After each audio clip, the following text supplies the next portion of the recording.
Good morning. I want to begin today by saying that I validate the realization many of us are having that much of what we have been taught throughout our lives is simply not true. The title that I've chosen for this morning's talk is Spiritual Dogmas of Invalidation. My blurb goes like this: speaking about loving our humanity, as I did yesterday, flies in the face of precepts taught in many religious circles as spiritual dogma. In fact, many of these very precepts, rather than affirming the validity of our human experience, go to great lengths to invalidate it. These range from teachings that, as humans, we are born defective, to others that attack the individuation process as delusion, to others that claim the human experience is not real. It is only an illusion. Each of these so-called spiritual principles affirm that separation is a reality, when, in fact, scientific revelations confirm ancient mystical truths that reveal unity in diversity of our dual nature. How is this changing the way we see ourselves? I need to change something here. I need to add a word that isn't there. Okay, that's done. If I don't do it now, I'll forget. Anyway, it's going to be impossible for me to cover the wide range of spiritual teachings that I see as exercises in invalidation.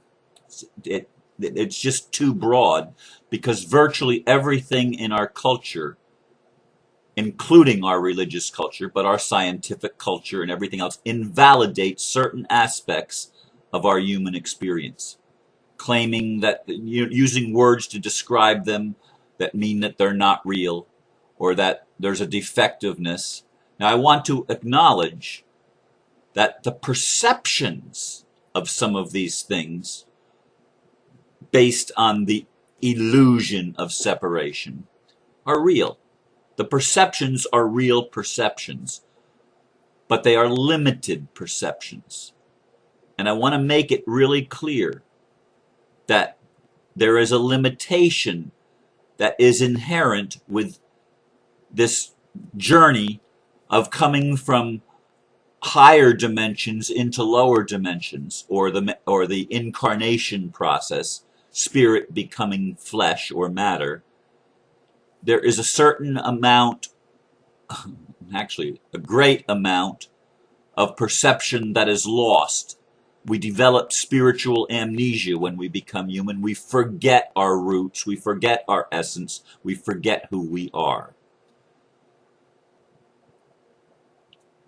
And we have developed religions and teachings from long ago that persist in this day, teaching us that we're not good enough, that we're not enough, and teaching us to give our power away to some external teaching or external system or external anything.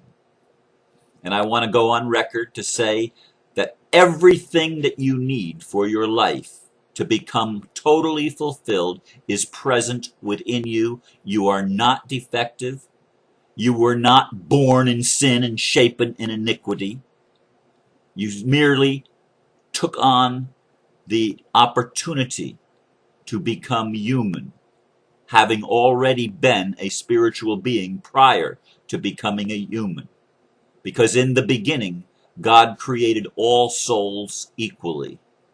Every one of us was created as a son and a daughter, a son or a daughter of the living God, of the Creator Spirit, of all that is, the cosmos, whatever name you want to give to divinity. We were made by divinity in the very beginning. We were created, born, whatever you want to use. We came forth in the very beginning as spiritual beings because God is a spirit. Creator is a spirit that takes on form. And the taking on of form is the creation of the duality that is necessary for creation and can never end. Just the word duality has been totally miscombobulated and misapplied throughout our spiritual cultures. Not even our religious cultures, that those which call themselves spiritual cultures. It pervades spiritual teaching that duality is going to end, that the illusion is going to end. Well, there is a delusion, there is an illusion, and that is that the separation is real. I've said that time and again. I will continue to say that. The only real illusion, the only real delusion in our entire human experience is that we are separate from anything and from anyone. We must, and I underline and boldface and all caps the word must, we must recognize that life is interconnected, that we are all part of the whole. We are not separate individuals, and yet I also want to validate and underline, we must also realize that we have been given a gift in the process of individuation, of becoming human, to fully develop our character, our personality, our beingness. This is not a mistake. This is not something that is evil or bad or wicked or demonic or satanic or Luciferian. It is the truth. We came to develop a personality and to learn and to remember again that we all came from the same root, the same stock, which is love, which is union, which is connection with everything, which is a spirit of allowance, a spirit of allowing discovery on an individual level. We all chose to forget so that we could build on a foundation of freshness and newness, rather than the ancient foundation, which is the true foundation, that everything is one. Everything is part of God. Everything is part of a wholeness. We chose this journey in God, for God, by God, through God, name it. We did this. We did this. It's not an illusion that we took on. It's a process that we took on. It's an experience that we agreed to have. The experience of forgetting and remembering again. The experience of feeling that we were less than and not good enough. But that's never been the truth. It's never been the reality. It's never been it has been like a delusion because we believed it to be true, but it's not true. You have great beauty within you. You have great wisdom within you. You have great knowledge within you. You have great power within you. You have great gifts and talents and abilities that are yours, and they've always been yours, even when you forgot. Even when you forgot your relationship to God the Father and God the Mother. Even when you forgot that you are masculine and feminine. Even when you forgot that all of these opposites are conjoined within your soul, within your very essence and your very being. They've all come together within you to be rediscovered and remanifested in a world that we're creating together in 2012, that we're creating together right now in this present time. We are creating it based on a foundation of truth, a foundation of unity. And it doesn't have to destroy duality. Just like I said yesterday, love does not have to destroy fear in order for it to be love. In fact, if love goes about trying to destroy fear, it's a masquerade as love. It is not really love. It's a hypocritical love. It's a conditional love, which when you put conditional in front of love, it's no longer love. It's a judgment. And we need to get beyond our judgments that we've been trained into. We've been so brainwashed in our culture by our religions, by the false teachings that we have developed together. We have developed these teachings based on the limited perception that we were separate. But we're knowing now. We know, we have scientific proof in quantum physics of mystical realities that have been taught from the beginning of time in the ancient traditions, in the ancient mystery schools, that there is union even in the face of this great diversity. And we are learning to stop allowing the opposites to duel with each other, which is what the duality that's going to end is the dueling in duality.